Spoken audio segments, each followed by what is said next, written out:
Which Detroit Piston players will be leaving or staying this offseason? We'll talk about that in today's episode of the Locked On Pistons podcast. You are Locked On Pistons, your daily Detroit Pistons podcast. Part of the Locked On Podcast Network, your team every day.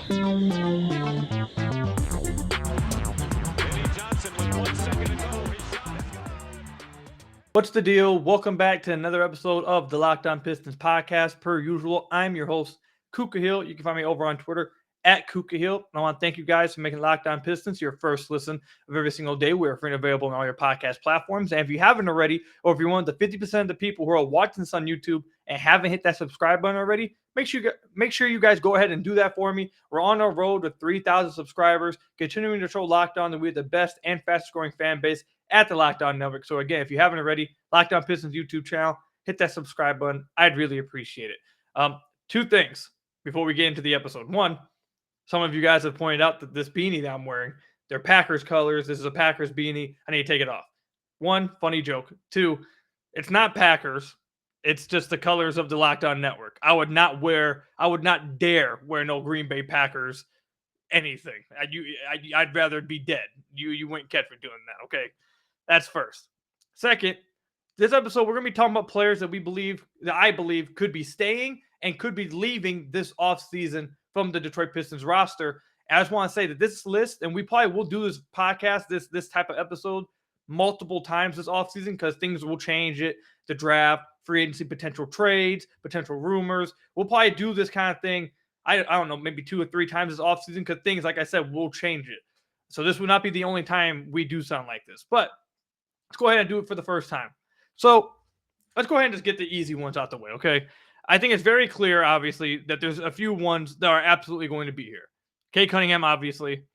I think Saddiq Bey is pretty close to 100% going to be on the Pistons, too, moving into next season.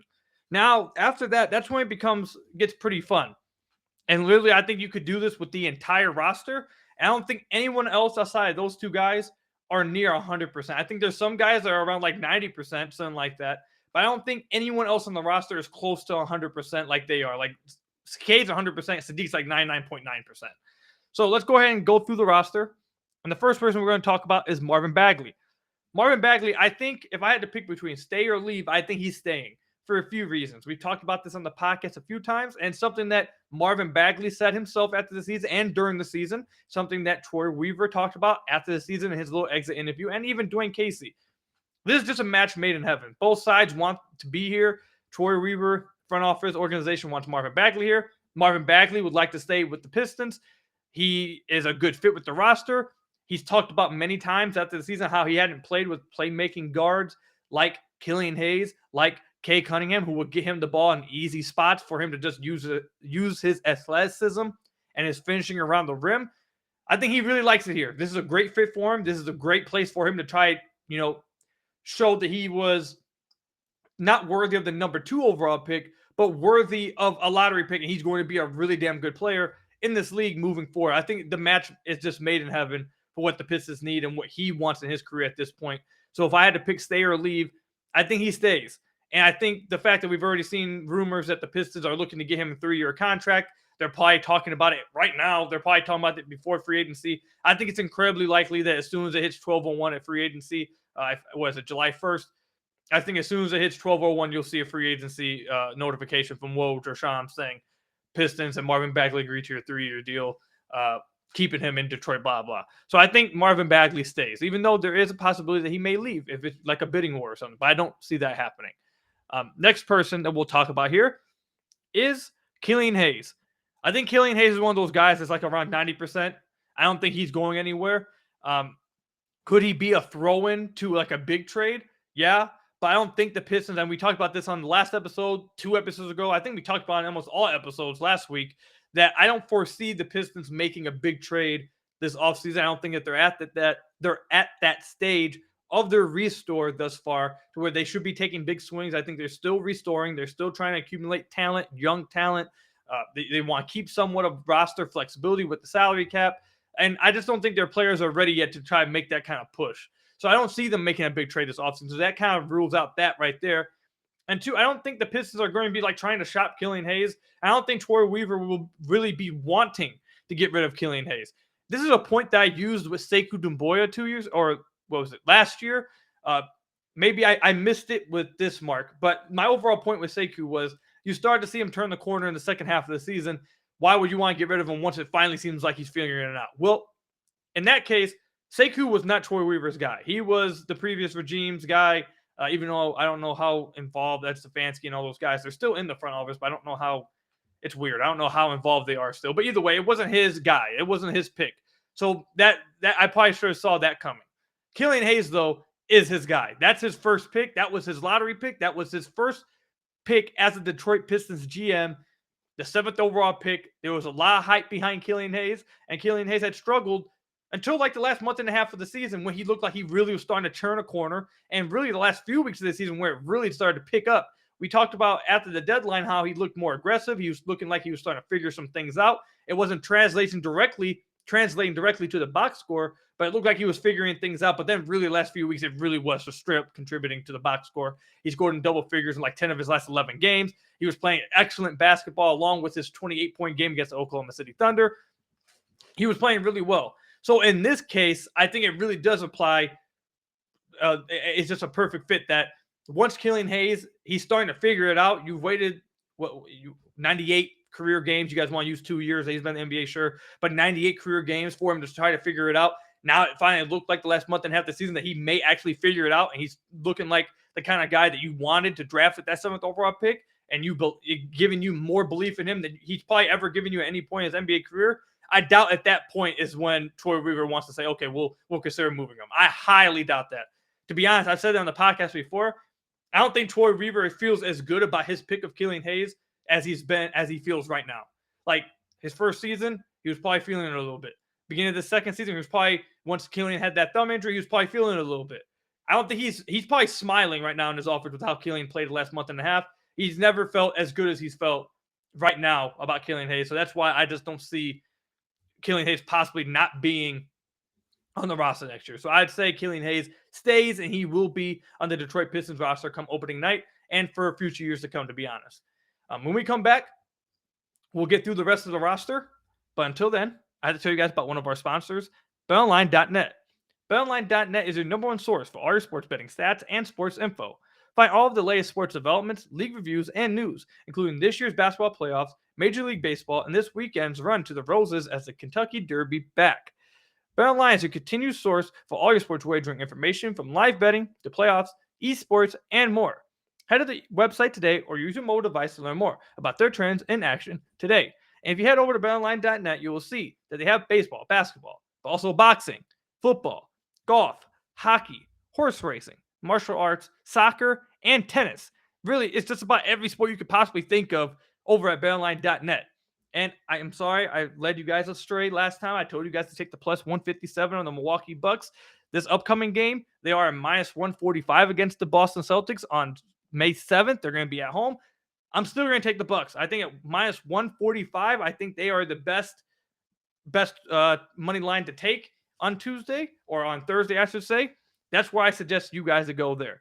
But again, head to the website today, use your mobile device to learn more about their trends in action, and you can take bets and have fun with games like the Celtics-Bucks game, or the Memphis Grizzlies versus the Golden State Warriors, or just completely bet on an entire series from the second round. Those are the kind of things you can do over at betonline.net. So again, make sure you check out their website or use your mobile device to learn about their trends in action today. BetOnline, where the game starts. So I want to thank you guys again for making Locked On Pistons your first listen of every single day. We are free and available on all your podcast platforms. And if you haven't already, head to our YouTube channel, Locked On Pistons. Hit that subscribe button. It's the best way to support the podcast. Or leave a 5-star review down on the Apple Podcast. I'd really appreciate it. And also leave a 5-star review over at the Spotify review. I heard that they've incorporated a little rating system over there too. So I'd really appreciate it. Just take 5 seconds out of your day, leave a 5-star review. Again, it's the best way to support the podcast, or hit that subscribe button over at the Locked On Pistons YouTube channel. Again, I'd really appreciate it. All right, let's move on.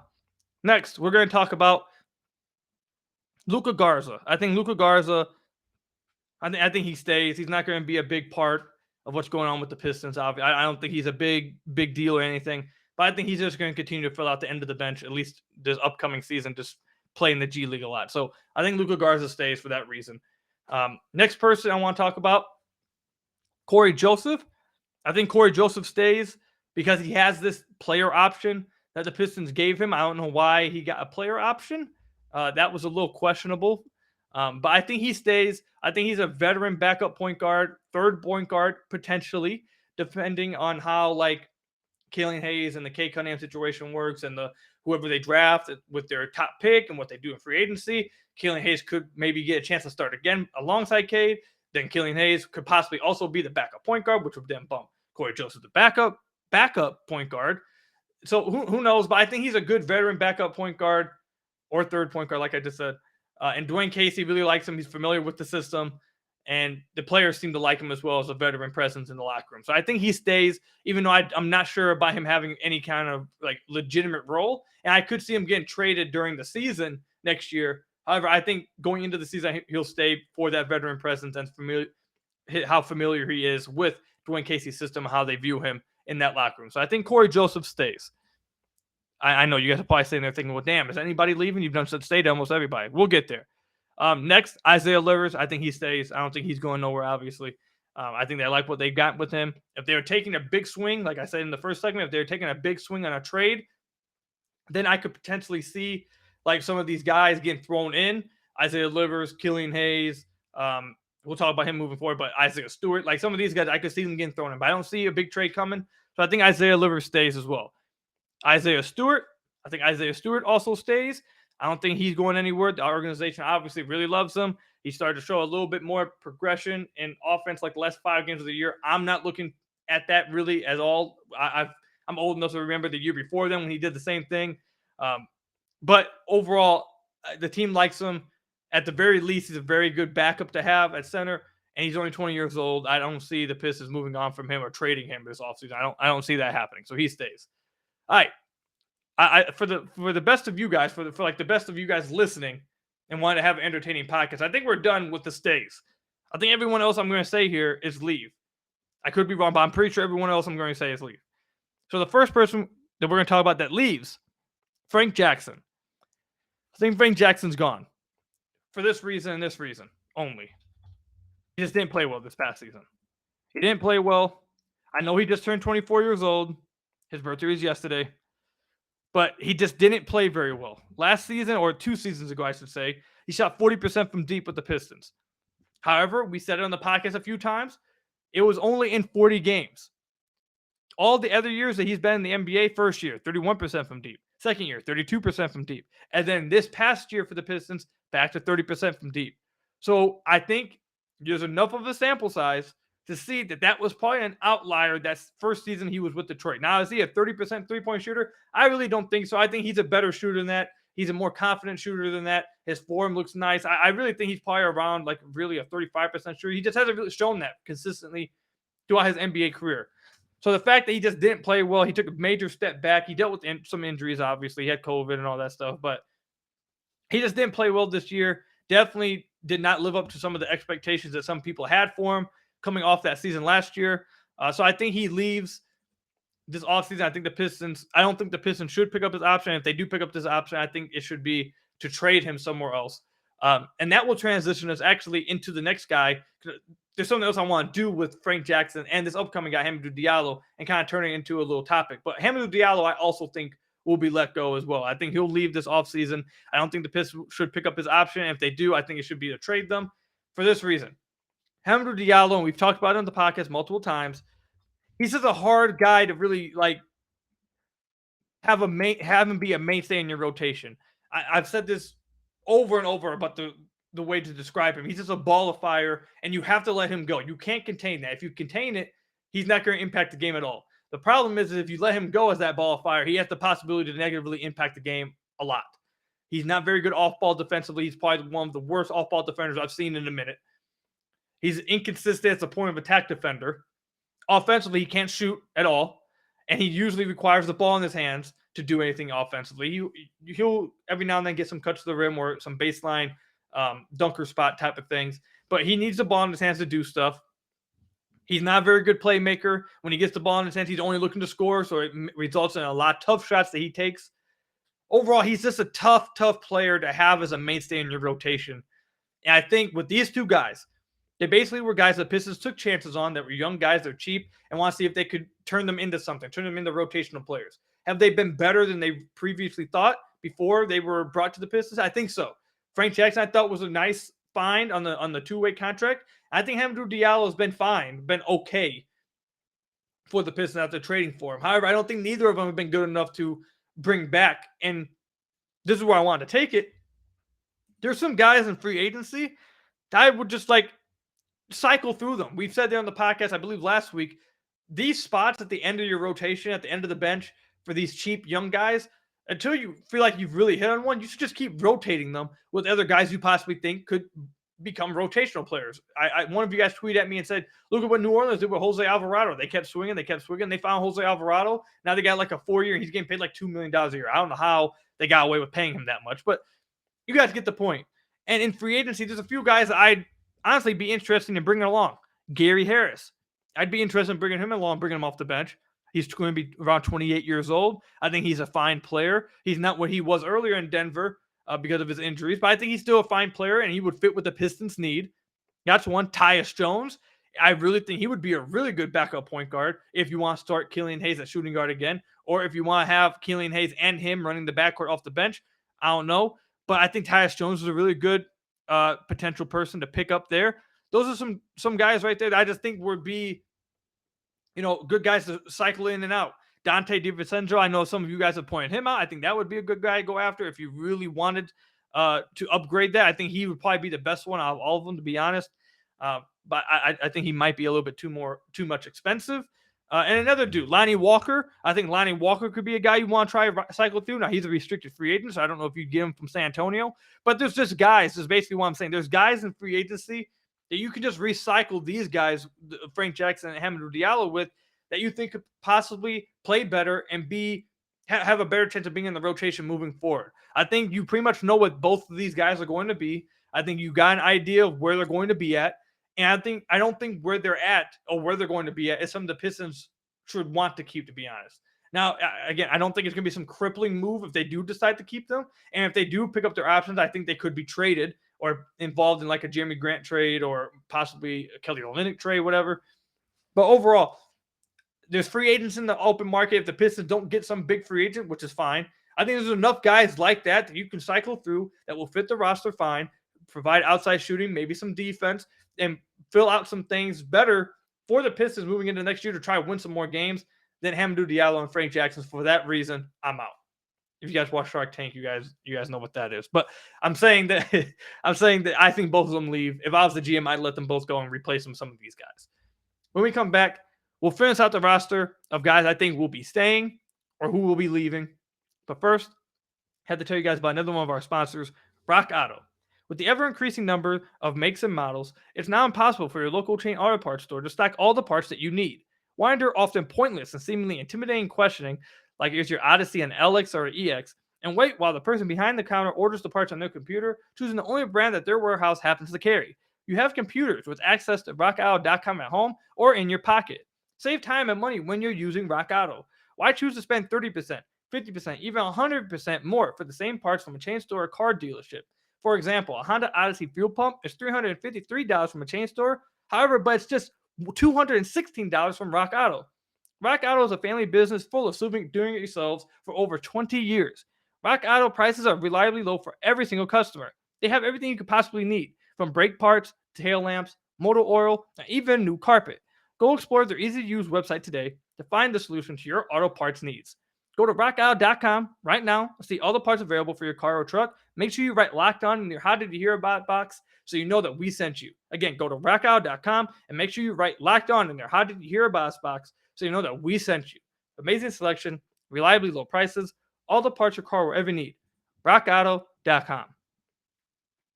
So I want to thank you guys again for making Locked On Pistons your first listen of every single day. We're free and available on all your podcast platforms. And if you haven't already, head to the YouTube channel at Locked On Pistons. Hit that subscribe button. I'd really appreciate it. Best way to support the podcast. Also, make sure you guys leave 5-star reviews down the Apple Podcast or on Spotify, wherever you guys are listening to the podcast. I'd really appreciate it. Best way to support the podcast is take 5 seconds out of your day to do it. Again, I'd really appreciate it. But let's keep it going throughout the Pistons roster. Saben Lee is another guy that I'm extremely questionable about. I don't know if he's going to be back. He's really a toss-up.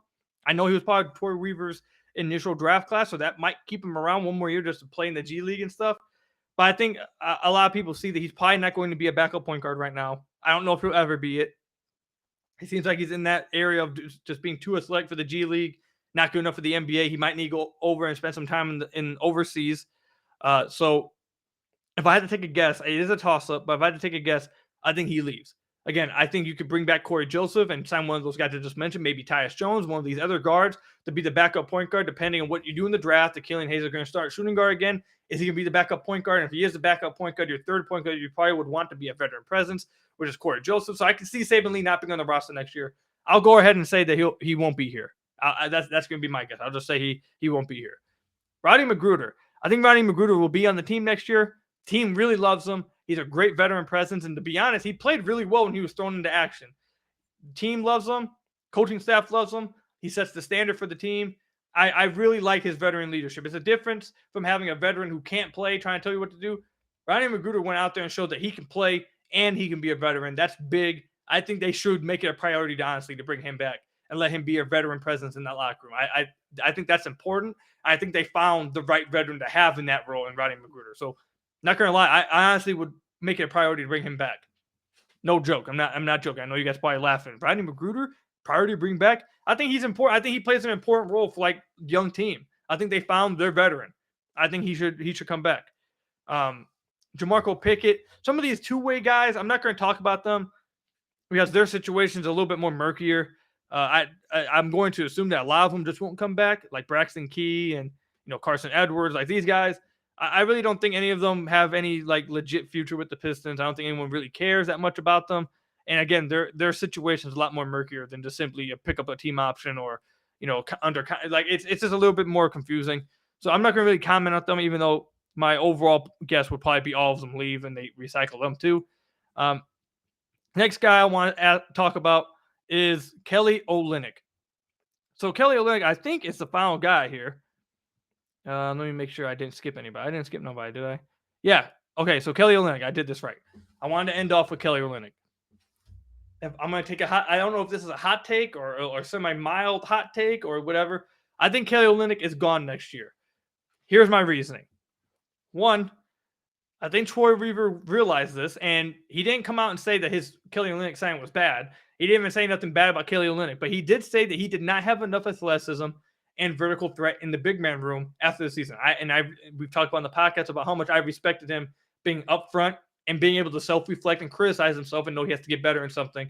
I think that's a great quality and great thing to have as a GM or anyone in a position of power. You have to be able to admit when you've messed up and be able to fix that mistake and all those kinds of things. I really liked hearing that from him. I don't think he was saying that Kelly Olynyk himself is a mistake of a player. I think he was saying that he made a mistake of simply not having more athleticism, like he said. Take it for face value. I don't think you need reading between the lines to think, oh, he's dissing Kelly. I think he was being straightforward. However, I think that means he probably would want to have a big man room with different guys than Kelly Olynyk then. Like, if you bring back Marvin Bagley, Isaiah Stewart isn't a big vertical threat. He's not some big athletic guy. Marvin Bagley will be the only guy in the big man room, if you're looking at the roster right now, that has any kind of athleticism, any kind of vertical threat. If you then look in the draft, they could potentially be taking big men. The big men are all across the top of the lottery. If they take one of the big men at the top of the lottery, now the big man room's getting even more crowded. You get Jabari Smith Jr., he provides that shooting. Do you really need Kelly Olynyk too now? You guys just threw it, Marvin Bagley, Jabari Smith Jr. Like, how many big men do you need? So I think that makes it complicated.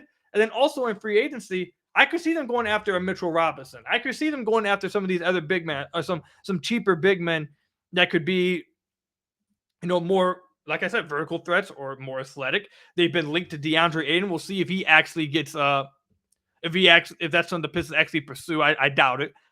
Mo Bamba, I could see them possibly going after Mo Bamba. I'd be interested in that. JaVale McGee, I think JaVale McGee would be a good low-key signing and be a good backup center or starting center, however you want to do it. You want to start Isaiah Stewart or JaVale McGee, I think he would be really nice.